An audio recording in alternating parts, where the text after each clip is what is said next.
जय माता दी दोस्तों। माता रानी आपकी सारी मुरादें पूरी करें और आप जीवन में खूब सारी तरक्की करें। इसी के साथ आज का जो वीडियो है वो मैं शुरू कर रही हूँ। दोस्तों अभी 9 जून को गंगा दशहरा जो है वो मनाया जाएगा। क्यों मनाया जाता है और किसकी पूजा करनी चाहिए, कहाँ दिया जलाना चाहिए, आज हम सब इसी टॉपिक पे बात करने वाले हैं। मान्यता ऐसी है कि ज्येष्ठ मास शुक्ल पक्ष की 10वीं तिथि को माँ गंगा पहाड़ों से उतरकर हरिद्वार ब्रह्मकुंड में आई थी और तभी से गंगा दशहरा का जो पर्व है वो मनाया जा रहा है। गंगा दशहरा के दिन गंगा नदी में स्नान करना काफ़ी शुभ माना जाता है। ऐसा माना जाता है कि अगर इस दिन आप गंगा नदी में स्नान करते हैं तो आपके जितने भी पाप होते हैं वो सब धुल जाते हैं। सनातन धर्म में गंगा को सिर्फ नदी नहीं बल्कि माँ का दर्जा दिया गया है। गंगा को अति पवित्र माना जाता है, जिस कारण गंगा दशहरा का जो पर्व है वो खास महत्व देता है। गंगा दशहरा को गंगावतरण के नाम से भी जानते हैं।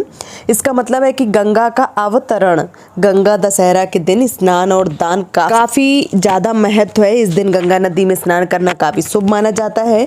तो जो गंगा स्नान है इस दिन आपको 10 चीज़ें जो हैं वो दान करनी चाहिए। ऐसा माना जाता है कि जब आप कोई भी पुष्प दान करते हैं, कोई भी फल दान करते हैं या आप जो भी अनाज दान करते हैं 10 की संख्या में आपको दान करना चाहिए। मान्यता ऐसी है कि इस दिन दान पुण्य करने से मोक्ष की प्राप्ति होती है। साथ ही साथ एक और मैं उपाय बताने वाली हूँ। अगर इस दिन आप ये जो उपाय करते हैं तो आपको मोक्ष की तो प्राप्ति होगी ही, साथ में आपको जो भी मनोकामनाएं हैं आपकी वो आप इस दिन जब आप दिया जो है वो लगाएंगे उसी दिन आपको ये जो मन्नत है ये मान लेनी है और अगली गंगा दशहरा तक आपकी जो वो मन्नत है वो पूरी हो जाएगी। क्या है उपाय, कैसे करना है, चलिए मैं आपको बता देती हूँ। सबसे पहले आपको 10 दिया जलाने हैं और 10 दिया गाय के घी के होने चाहिए और सब में 2-2 बत्ती जो है वो डलनी चाहिए। एक बत्ती का जो दिया है वो नहीं जलाया जाता है। ऐसा माना जाता है कि जब हम भगवान के लिए दिया जलाते हैं तो भगवान और भक्त का जो रिश्ता है वो जुड़ा रहे, इसलिए 2 बाती का जो दिया है वो लगाया जाता है।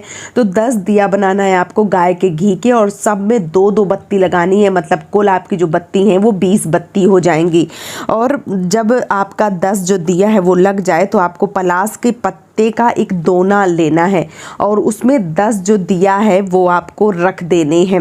और रखने के बाद आपको गंगा नदी में ये जो दोना है ये और इसमें थोड़ा सा फूल जो है वो डालिए और बस आपको गंगा नदी में सुबह सुबह मतलब ब्रह्म मुहूर्त में उस टाइम आपको ये जो उपाय है ये करना है।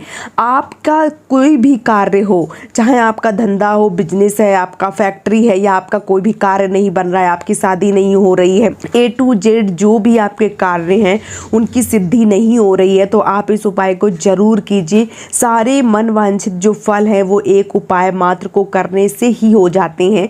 ऐसा माना जाता है कि भागीरथ जी जब गंगा मैया को लेके आए थे तो उनको बहुत ही कठिनाइयों का सामना करना पड़ा था। जो गंगा मैया है वो आ नहीं रही थी तो उन्होंने बहुत जतन किए थे और पूरे 8 महीने बाद वो गंगा मैया को यहाँ लेके आ पाए थे। इसलिए ये जो पावन पर्व है उसका महत्व जो है वो अत्यधिक बढ़ जाता है।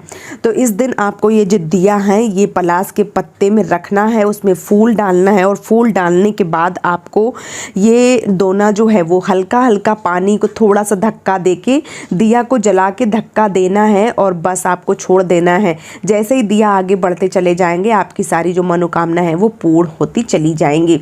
अगर सुबह आप ये उपाय नहीं कर पा रहे हैं तो शाम को सूर्य भगवान के डूबने के बाद आपको ये जो काम है ये करना चाहिए।